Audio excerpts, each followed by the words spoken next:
Steve Borthwick pourra sélectionner 25 joueurs pour le 15 de la Rose grâce à un accord entre la Fédération anglaise de rugby, la Premiership et le syndicat des joueurs, leur permettant un calendrier adapté pour maximiser leurs performances. Le rugby anglais va connaître une réforme importante. Face à la disparition de plusieurs clubs et à l'exode de joueurs vers le top 14, la Fédération anglaise de rugby, RFU, la Premiership et le syndicat des joueurs, RPA, ont signé un partenariat de 8 ans. Ce partenariat vise à adopter une nouvelle approche centrée sur les joueurs. Steve Borthwick annoncera une liste de 25 joueurs bénéficiant d'un statut spécial d'ici le début de la saison 2024 à 2025. La RFU prendra en charge une partie de leur salaire, tandis que Borthwick gérera leur calendrier médical et scientifique pour optimiser leur préparation pour les matchs internationaux.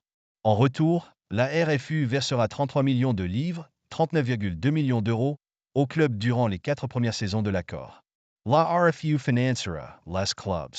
Le versement de 26% des profits de la RFU des 4 dernières saisons sera abordé. Steve Borthwick a déjà inclus Maro Itoje et Jamie George dans le groupe de joueurs protégés pour la prochaine saison. Pour l'avenir du 15 de la Rose, l'équipe U20 pourra compter jusqu'à 50 joueurs, et une équipe d'Angleterre jouera jusqu'à 4 matchs par an pour offrir plus de temps de jeu aux jeunes talents, notamment ceux des.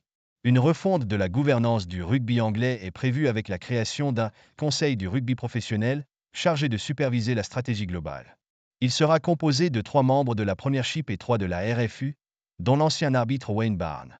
Bill Sweeney, directeur général de la RFU, a déclaré que cet engagement sur 8 ans vise à remodeler le rugby professionnel et à soutenir son développement futur.